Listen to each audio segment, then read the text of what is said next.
Semplades, planificamos el Ecuador del buen vivir.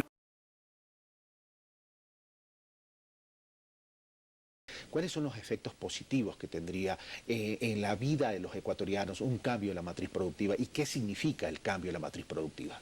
Efectivamente, cada proceso latinoamericano tiene su propia característica.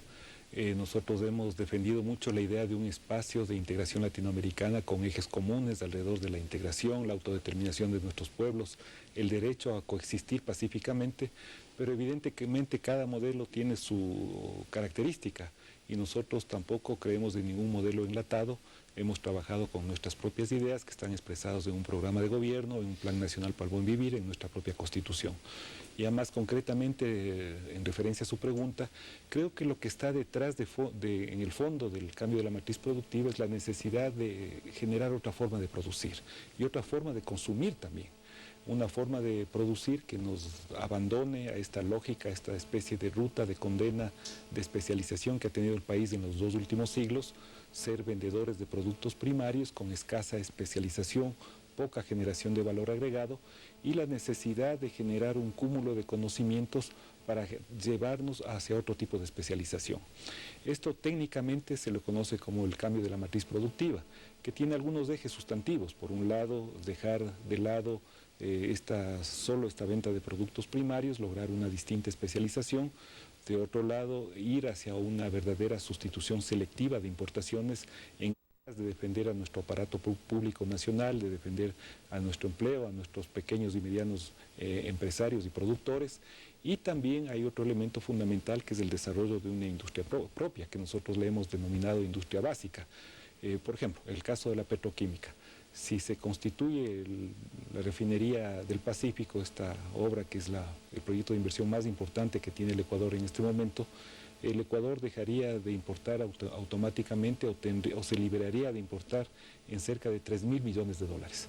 Esos 3.000 millones de dólares pueden ser bien utilizados en construcción de capacidades humanas, de infraestructura productiva u otras necesidades que tenga el país.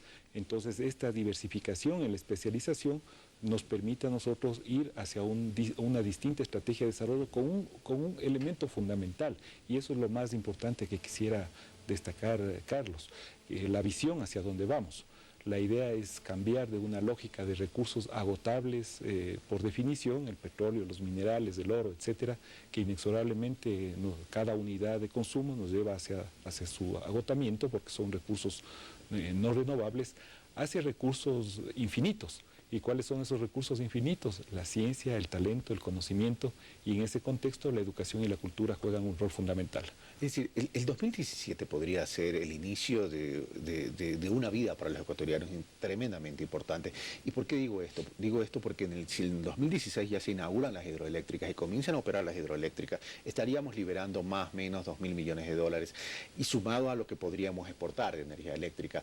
Y si la refinería del Pacífico se hace realidad, estaríamos liberando, usted menciona, 3.000 millones, lo cual significa que la suma anuales, lo cual significa que estaríamos liberando alrededor de 5.000 millones de dólares anuales. Ahora, pero el tema es qué tan factible es lograr esto, considerando que la refinería del Pacífico requiere una inversión de 12.000 millones de dólares y que las hidroeléctricas estarían en funcionamiento en el año 2016, significa es prácticamente un año antes a que el nuevo gobierno termine. Mientras tanto, ¿cuál sería la orientación de este cambio entonces de la matriz productiva? ¿Sería simplemente el trabajo en el proceso para llegar o podríamos ya obtener resultados en el corto plazo?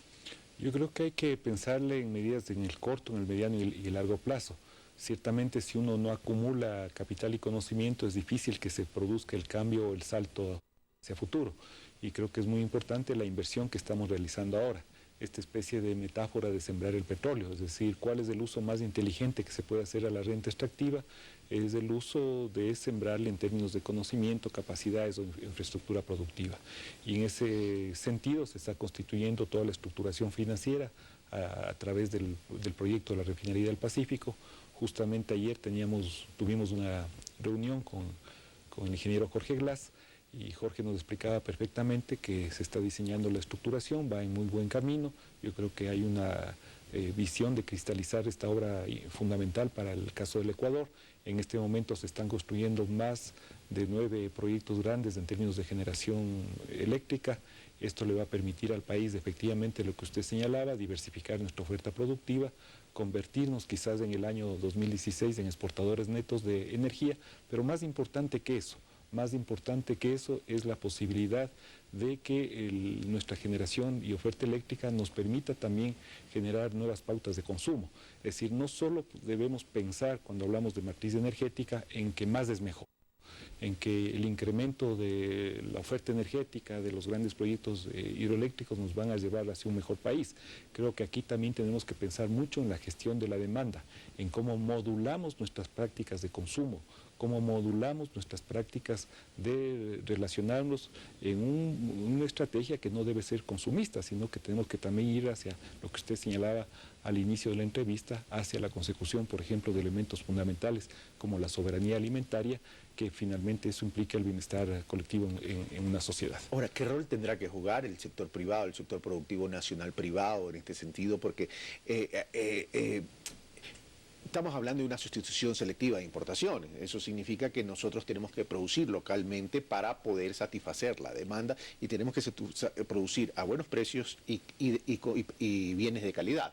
En ese sentido, ¿cómo incentivar al sector privado?